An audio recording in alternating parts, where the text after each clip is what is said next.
I got a couple of minutes. I think that a lot of you are going to get played again. I think a lot of you are going to get conned into this idea. What's his name? Mielei in Argentina. It's like, okay, well, he's going to be this free market guy, and he's gonna bring revolution to Argentina. Now it's coming out. I mean, I'm reading now that he's like talking about just going to the U.S. dollar instead of nothing. Or just letting the market figure it out, so it's like all of you guys out there who are like, oh, no, he's all about free markets and everything. Like, okay, well, the US dollar is hardly a free market. It's not. It's a controlled fiat garbage currency. The way I would explain it is like, it's a lateral from duck to à l'orange. It's out of the frying pan into the fire. You're gonna go ahead and replace one fiat garbage currency with another fiat garbage currency to prop up the US dollar. By the way, for those of you who are technical on this kind of stuff, all that's going to do is allow the US to export more of its inflation more evenly to places like Argentina. That's all that'll happen. It's just propping up the dollar even longer, rather than letting it, die. It needs to. It's a nonsense currency, and all it's going to do is continue to support more endless wars, endless bailouts, endless boomer fictional wealth, endless stock market nonsense of fake companies. That's it. That's really what's going to happen. I mean, it's just going to continue to support all of this. So a lot of you are going to get played, I think, on this. It sounds like it's what it seems like is coming.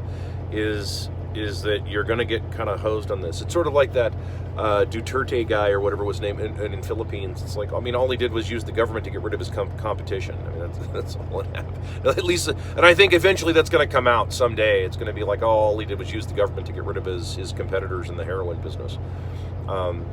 Hey, I could be wrong on that, but I think that that's what it's ultimately going to come down to. It's going to end up being one of these things where these guys are just slowly trying to consolidate more and more and more power, and you're becoming more and more obedient with all of this because you're not willing to ask the questions, and a lot of you don't even know what questions to ask.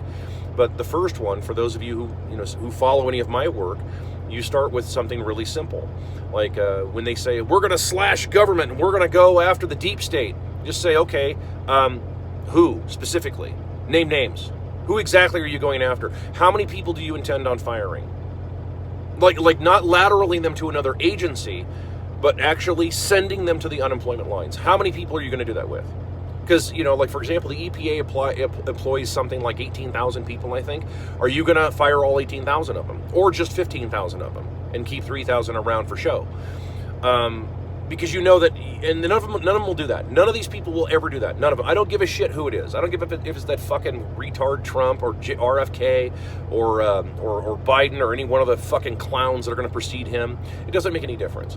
None of these guys will ever answer that question because they'll lose 15,000 votes, right? If you came out and said, hey, we're going to slash DOD by 50%, okay, so you're going to piss away what, 5 million votes right off the bat? That's why they'll never answer this stuff. Before you guys start with the computers go, oh no, there's only 1.8 million people in DOD. Yeah, I'm including all of the ancillary stuff, all the civilian contractors in that. Because if you cut all that shit, then you cut all those jobs too. So what, you're going to increase unemployment? You people need to start asking some real goddamn questions. And I think most people can't. I think most people, it's been bred out of them. I'm really beginning to wonder if there isn't something to it. If there really isn't, like, a bunch of you are genetically predisposed to being slaves. I'm really starting to wonder that at this point. As someone who's been feral his entire life, I'm starting to look at you guys and go, man, I think you neutered cats you guys are fucking done.